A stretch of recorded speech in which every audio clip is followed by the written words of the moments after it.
It was the last week of September 2019, the kind of early autumn in San Francisco when the air carried a quiet edge, and everything seemed to slow down just enough for a person to notice small details.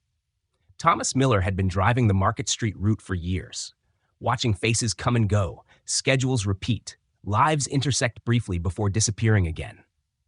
That evening was no different. The last ride of the day always felt the same. People hurried to catch connecting trains, to grab takeout before heading home, to escape the long rhythm of the city. Thomas was ready to clock out, head back to his small apartment, and not think about anything until morning. But then, in the blur of the usual crowd, something caught him completely off guard. There, among the commuters, stood a man he had never met but couldn't look away from. Andrew Clark was closing up at the San Francisco Public Library downtown when he happened to step onto the same platform, looking just as tired and ready for the day to end. Their eyes met for a brief moment, just long enough for both of them to freeze in place.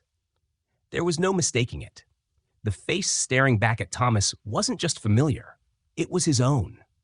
The shape of the brow, the line of the jaw, the slight arch of the nose, every feature matched with an uncanny precision.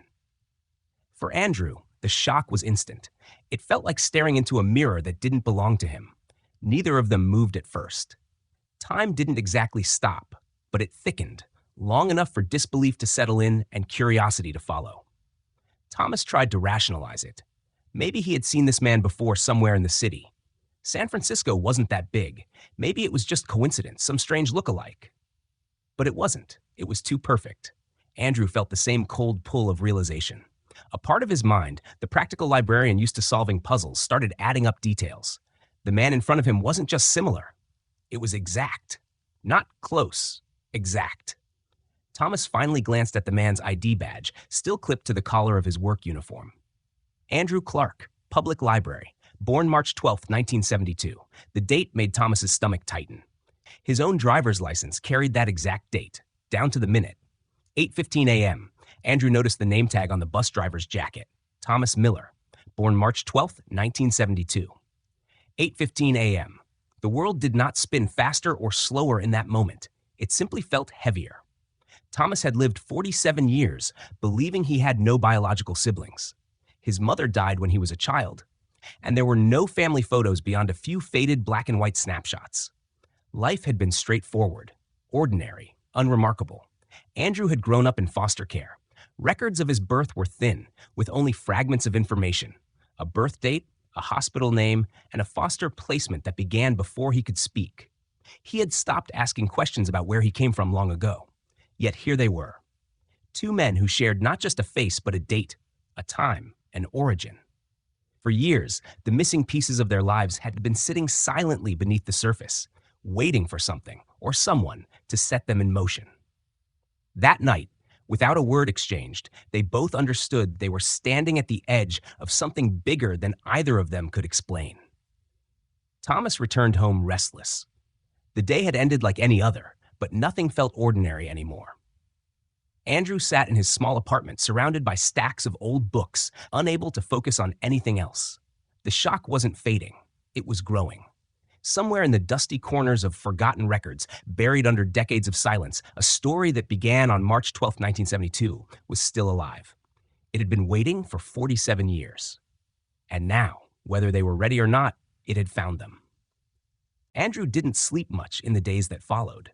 The image of Thomas's face stayed with him, as vivid as if he had seen a reflection of himself that refused to fade.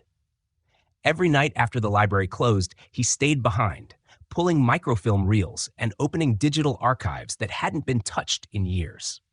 He searched through birth announcements, hospital records, small news clippings buried in the back of forgotten papers.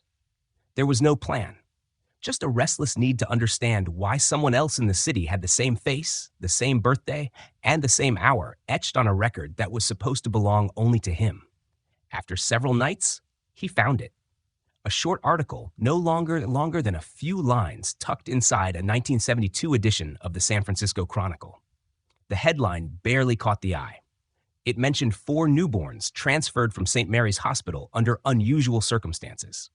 No names were listed, no follow-up stories were published. Just a single note, dated the morning after March 12, 1972. The number 4 stayed in his head. He read it again and again until the words blurred. 4 newborns. Not 1. Not 2. 4. That night, Andrew created a post on a genealogy forum, the kind where people trace lost relatives and buried family histories. He uploaded a photo of himself and Thomas side by side, wrote down their shared date and time of birth, and mentioned the small newspaper clipping. He didn't expect much. The internet was filled with stories like this, people searching for something that often never came. But he posted it anyway. A week later, the response arrived. Michael Thompson was scrolling through the forum during his lunch break at Stanford Medical Center when he stopped cold. He wasn't a man who believed in coincidences. For most of his life, he had chalked up the odd looks people gave him to nothing more than chance. But seeing those two faces, faces that looked exactly like his, hit differently. He leaned closer, read every line, and checked the dates twice.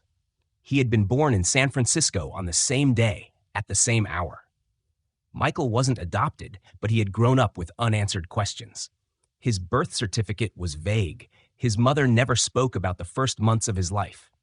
Now, staring at 2 men who might be pieces of the puzzle he'd carried his whole life, he knew this wasn't a random resemblance.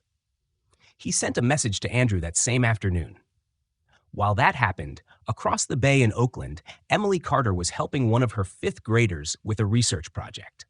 The student, curious about family trees, had stumbled on the same post and thought the photo of 3 men who looked alike was something out of a movie. Emily looked at the screen, expecting a passing resemblance. What she saw instead left her stunned. The faces staring back at her mirrored her own.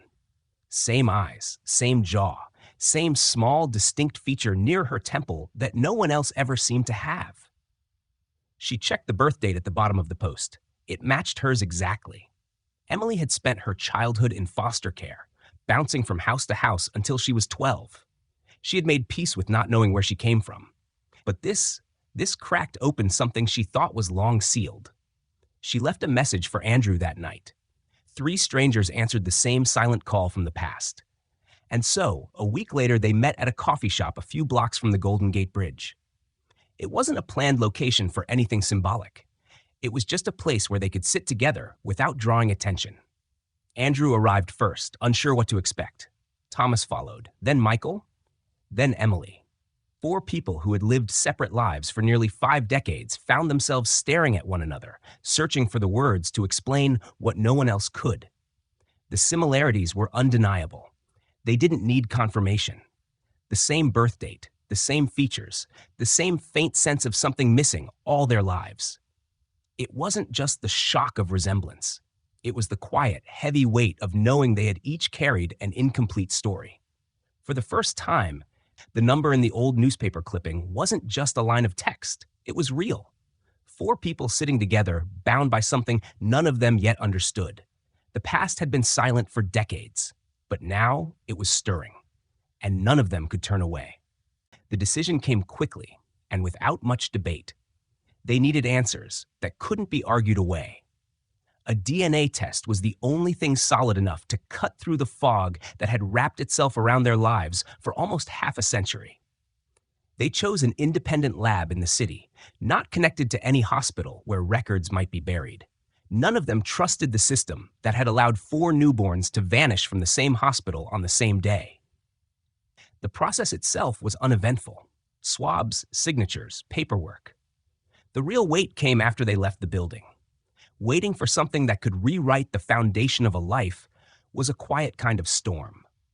Thomas returned to his job behind the wheel of the Market Street bus line, but the rhythm that had once anchored his days no longer felt steady. He missed stops.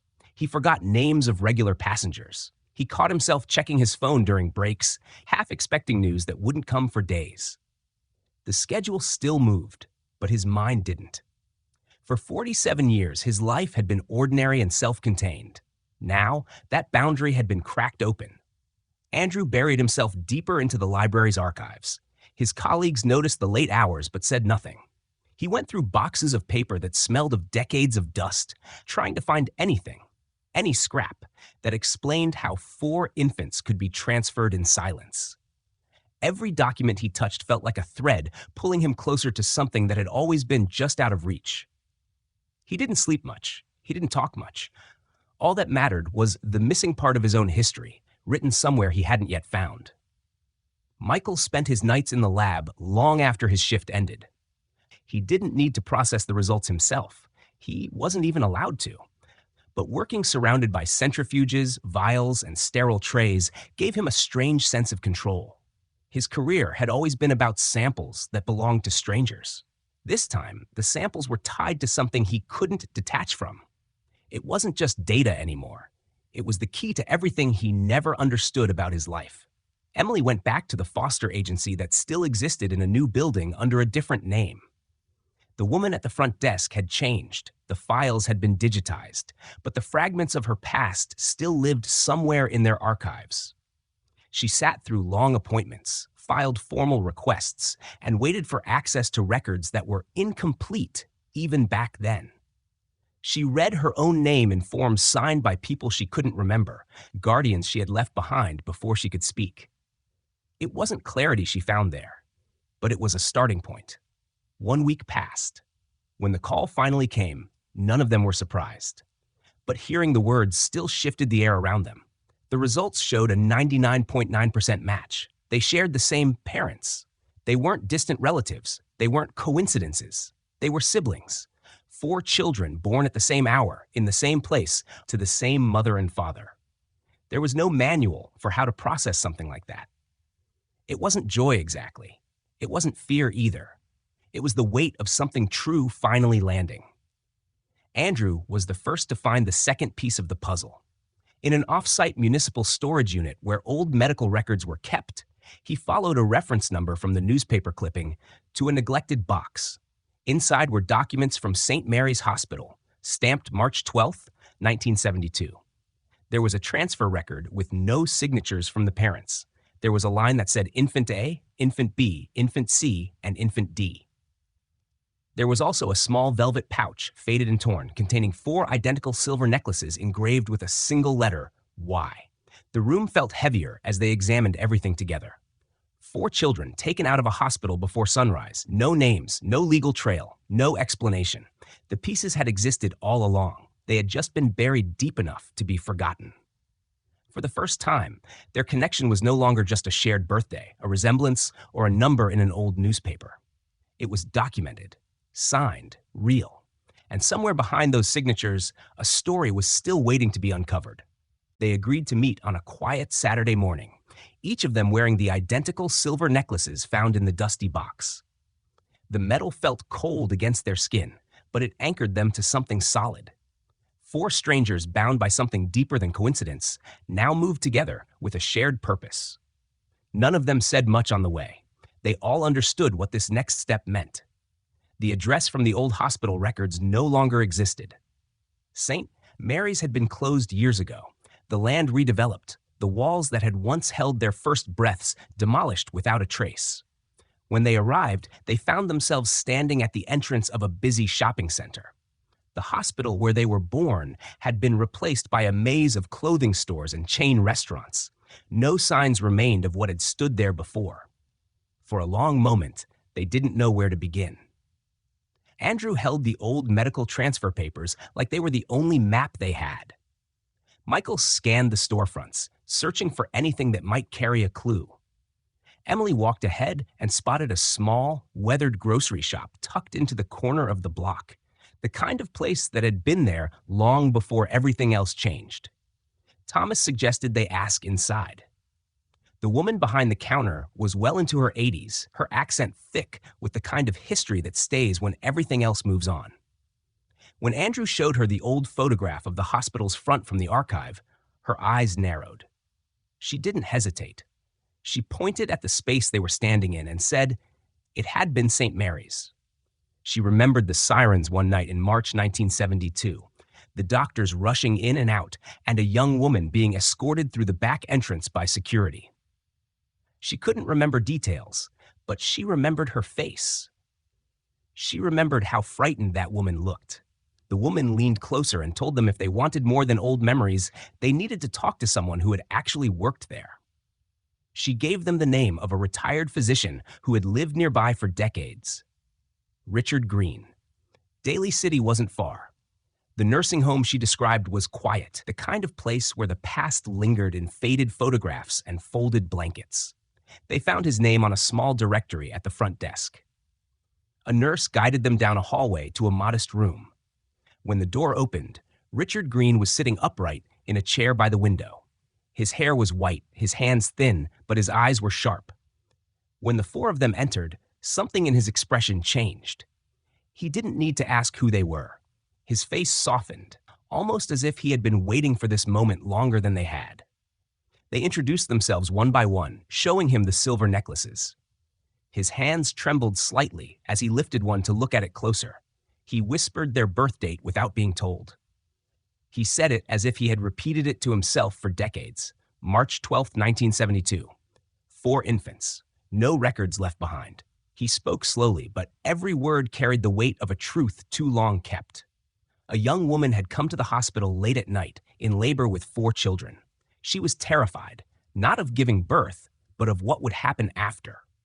Her father was one of the most powerful men in California at the time, a figure who valued appearances more than blood.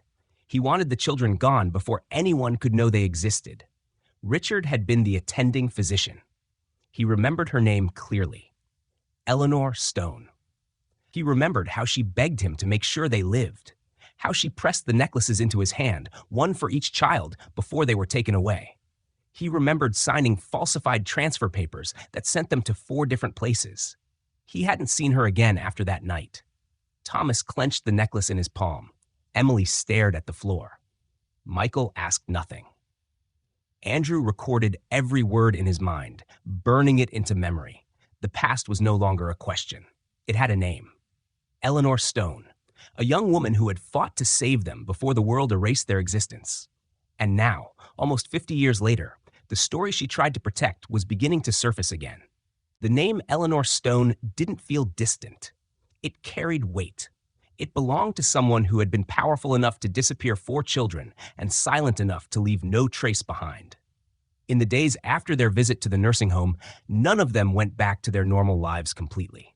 Every conversation, every search, every late-night thought circled around that name.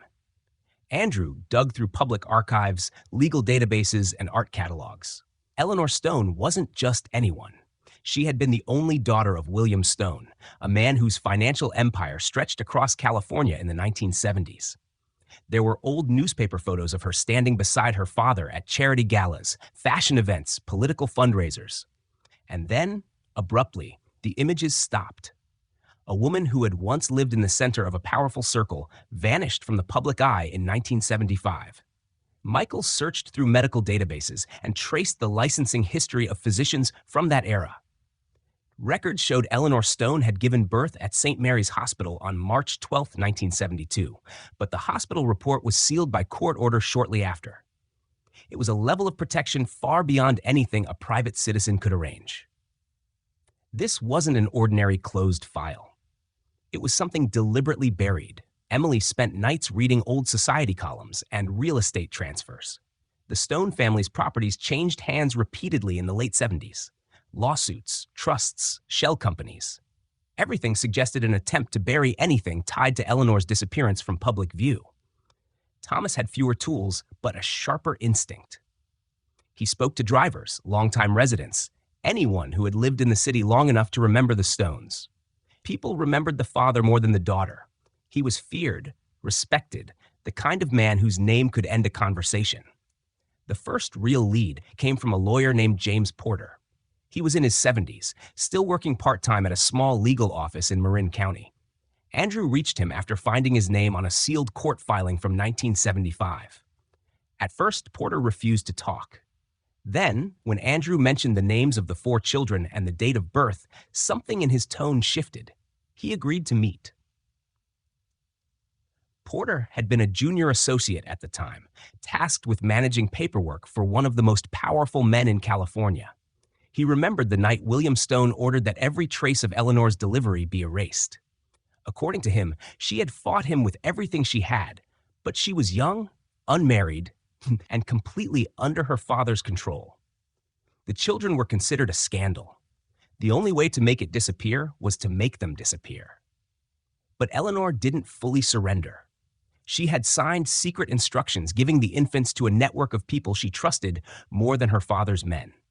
Porter had seen those documents. He remembered the silver necklaces, the letter Y, the quiet rage in her eyes when she was forced out of her own story. Then she disappeared from public life. Rumor said her father kept her isolated for years. Porter told them something else. Eleanor Stone was still alive. She was now a painter living under her married name, Eleanor McAllister. She had rebuilt her life quietly, far away from her father's shadow, and rarely spoke to the press. In 2 weeks, she was scheduled to appear at an art exhibition in San Francisco, celebrating her 50 years as an artist. When Porter slid the invitation across the table, they stared at it in silence. It wasn't just a name anymore. It was a real person they could find, someone who could answer the questions no one else could. They met again a few nights later. No one questioned what they should do next. The 4 necklaces hung around their necks, identical, unmistakable, and heavy with a history none of them chose but all of them shared. The decision was unspoken. They would go to that exhibition, they would find Eleanor Stone, and they would stand in front of the woman who had once fought for their lives before they even had names. The evening of the exhibition carried a quiet tension none of them could name. They had waited weeks, moving through their daily lives while the weight of the approaching moment grew heavier. Thomas drove his routes without remembering most of them. Andrew went to work at the library but could no longer focus on cataloging. Michael spent extra shifts at the lab, even when he wasn't needed. Emily kept teaching, trying to appear steady for her students. But everything they did led back to this night. The gallery stood at the edge of downtown San Francisco. Eleanor McAllister was the headlining artist, marking 5 decades of her work. Her reputation was quiet but revered. Her paintings had traveled to museums across the country, known for their abstract patterns, layers of color, and haunting symbols. But none of that was what brought the 4 of them there. They stepped inside as a group, each of them wearing the silver necklace under their clothing. The exhibition room was crowded with guests, critics, and collectors. At the far end of the space, a woman with silver hair and graceful posture greeted people one by one. Her name tag read, Eleanor McAllister. Even from across the room, there was no doubt. Her face carried traces of all 4 of them. The same line of the brow, the same quiet intensity in the eyes. Age had softened her features, but the resemblance was unmistakable. It was like standing in front of the origin point of their own faces. Eleanor noticed them before they reached her. The conversation she'd been having faltered. Her eyes locked on their faces, as if something she had buried for decades was suddenly standing in front of her, alive and undeniable. When they finally stood in front of her, none of them spoke. Thomas held up his necklace. Andrew followed. Then Michael. Then Emily. 4 identical silver chains glinted faintly in the light. Her hands rose slowly to cover her mouth, her eyes brimming with a shock that seemed to erase the years between then and now. Eleanor asked to step away from the crowd. A staff member led them to a private room behind the exhibition space. It was quiet, the kind of quiet that came before something irreversible. She sat down slowly, her hands folded in her lap, her breathing unsteady but controlled. She began to speak. She told them about the night in March 1972. She was 21. Her father controlled everything she did, everything she was. He demanded that the pregnancy be erased from existence. 4 children born to an unmarried daughter would destroy the image he had built. He ordered their removal before she ever held them. But she couldn't let that happen without a fight. She convinced one sympathetic doctor to keep them alive, to send them away in secret, rather than letting her father's men handle them. She gave each child a necklace with the letter Y, hoping it might be the only thing that would ever connect them back to her. She had no way to follow what happened after. Her father confined her in a private psychiatric facility in Los Angeles for 8 years, ensuring no trace of her motherhood reached the public. When she was finally released, everything was different. Her father was gone, the children were lost, and her life had been rebuilt under another name. She chose to paint because it was the only way she could speak without being silenced again. The symbols in her work weren't random. The number 4 and the letter Y had appeared in almost every painting she'd ever made. As she spoke, her voice shook but didn't break. She reached out to touch each of their necklaces, one by one, as if confirming they were real. Thomas stared at her hands. Andrew kept every detail fixed in his mind. Michael barely breathed. Emily felt the years of unanswered questions settle into something solid. The door opened quietly. 2 people stepped in, Lauren and Jacob McAllister, Eleanor's children from her later marriage. Their faces held shock and disbelief. They listened without interrupting. When Eleanor introduced the 4 as her children, their expressions hardened. Lauren was the first to speak, her voice sharp with fear and anger. She accused them of fabricating a story to extort their mother. Jacob didn't say anything, but the coldness in his eyes said enough. Neither of them accepted it. Neither wanted their family rewritten in front of strangers. The night that was supposed to be a celebration of Eleanor's career turned into a fracture line, splitting open decades of silence. 4 children had finally returned, and 2 others weren't ready to let them in. The story was no longer theirs alone. It now belonged to a family that had never known it existed. The backlash came quickly. By the next morning, stories had already started circulating. A handful of guests at the exhibition had seen Eleanor step away with 4 strangers. Someone had recorded the moment they revealed the necklaces. Within days, tabloids and local news began piecing together fragments of her past that she had spent her entire adult life keeping hidden.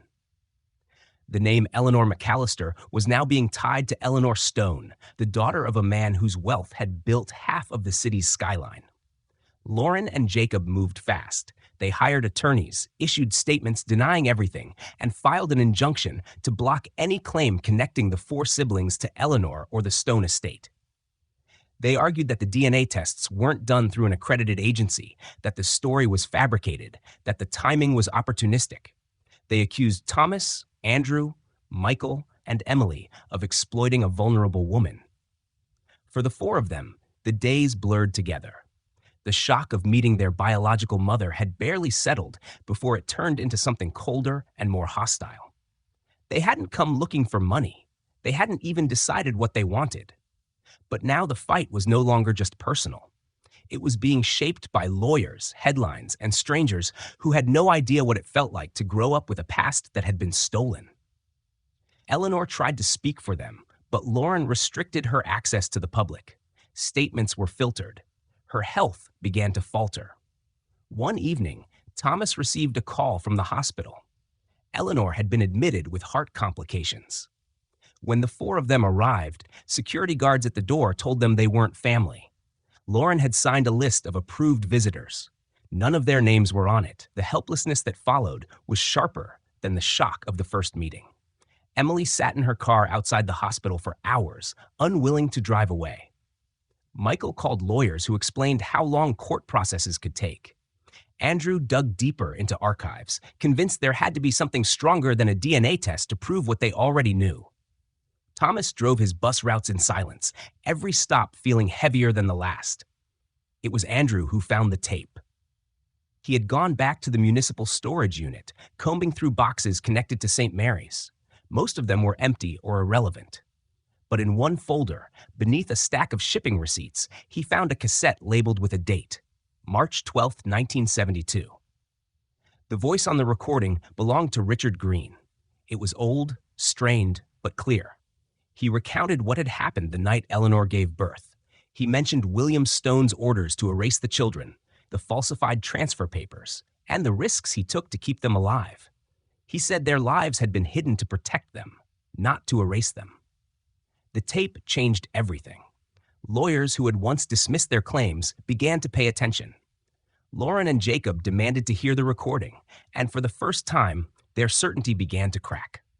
The legal process accelerated. Eleanor's attorneys requested an emergency petition to recognize the 4 as immediate family. Lauren and Jacob were forced to attend a private meeting with their mother, the first since the exhibition. Inside that hospital room, with monitors quietly humming, Eleanor told them the story herself. No press, no lawyers, no defenses. She told them what her father did, what she had been forced to accept, and what she had never stopped remembering.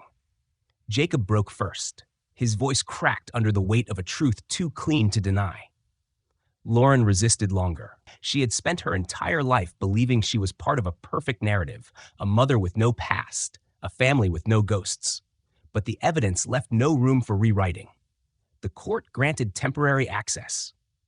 Thomas, Andrew, Michael, and Emily walked into Eleanor's hospital room for the first time since the night of the exhibition.